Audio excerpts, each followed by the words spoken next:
Hello guys, good morning.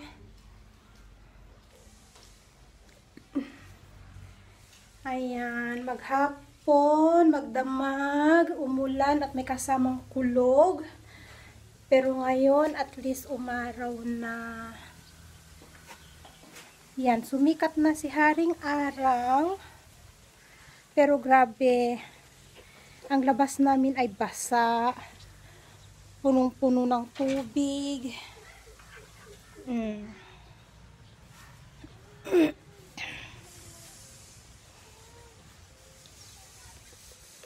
Pero grabe guys, as in, magdamag na umulan, kumulog ng kumulog, may kasamang kidlat. Pero wala namang bagyo sa kanila, kasi 'di ba sa atin pag ganun may bagyo. Pero sa kanila wala, normal lang.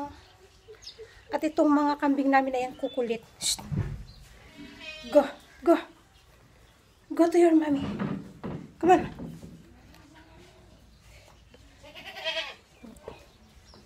Pumapasok sila sa loob ng bahay. Tingnan nyo naman labasan namin. Puro tubig. So, ayun nga guys. Galing kami sa doktor. Nagpa-emergency ultrasound ako kasi nag-alala ba ako kasi simula kagabi hindi ko maramdaman gumalaw yung baby.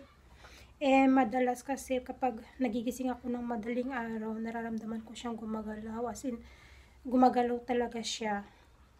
Pero kagabi kasi hanggang magdamag hindi ko siya naramdaman gumalaw, kaya nag-alala ako. At saka dun sa may application ko ng pregnancy sa my mobile kasi nakalagay dun na bibilangin mo siya everyday yung galaw ng baby, at least 11 kick counts ba everyday. Nag-alala talaga ako kasi hindi ko maramdaman, kaya nagpa-emergency ultrasound kami kanina.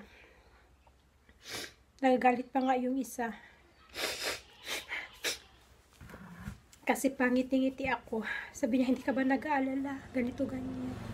Pero syempre, lalo na ako nanay, nag-aalala ako na alam mo na yung baby mo, gumagalaw siya every time, nararamdaman mong gumalaw every time, tapos bigla na lang na hindi siya gumalaw. Syempre, kakabahan ka, mag-worry ka. Pero so far naman guys, sa ultrasound, okay naman ang baby, wala namang problema. Saka sabi ng doktor, may mga times daw talaga na ganun kasi nga kumbaga yung baby nagpre-prepare na rin for delivery time. So yun, salamat naman at fine yung baby sa loob. Nag-alala lang talaga ako kasi nga hindi ako sanay na ganun. Kasi simula't simula siguro nung 4.5 months, simula nung maramdaman ko gumagalaw siya, tuloy-tuloy yun, everyday yun na nararamdaman ko talaga nung umiikot siya, nananadyak siya. So kagabi lang talagang nag-alala ako na hindi ko siya naramdaman magdamag na gumalaw yung baby. Kaya yun. Pero so far guys, okay naman. Sabi nga ng doktor, wala daw akong dapat ikabahala kasi okay naman yung baby sa loob. So yun guys, mag-isa lang ako dito sa bahay. Hindi ko alam kung saan pumunta yung mga kasama ko sa bahay.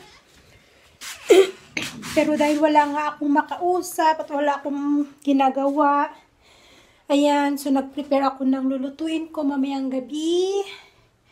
Green peas na may carrots at potatoes. So yun ang lulutuin ko mamayang gabi. Nagluluto ako ng menudo pero Nepali style. Saka nagluto pala ako ng popcorn. Yan. Nagluto ako ng popcorn kasi kanina nanonood ako ng The General's Daughter ba yun? Yung kay Angel Locsin. Bigla ba naman kaming nawalan ng kuryente? Brand out ba naman? Yan. Nagluto pa man din ako ng popcorn para habang nanonood sana. Bigla naman kaming nawalan ng kuryente. yan, maaga akong naghanda ng lulutuin ko mamaya kasi wala naman akong ginagawa. Iniwan ako ng mga kasama ko sa bahay. Si Asis nandun sa Lamayan. Hindi siya marunong umuwi. Hanggat hindi ko siya tinatawagan, hindi uuwi. Kung kailan tatawagan ko siya, kailan siya magsabi, sige, uwi na ako. Sige, uwi na ako. Pero hanggat hindi ko siya tinatawagan, wala. Nandun pa rin siya. So, yun guys. Tapos na ako magluto. Nandito na ulit ako sa kwarto namin. Nakaupo. So, yun lang guys. Yun lang yung nangyari sa akin sa araw na to. Bye! Thank you for watching.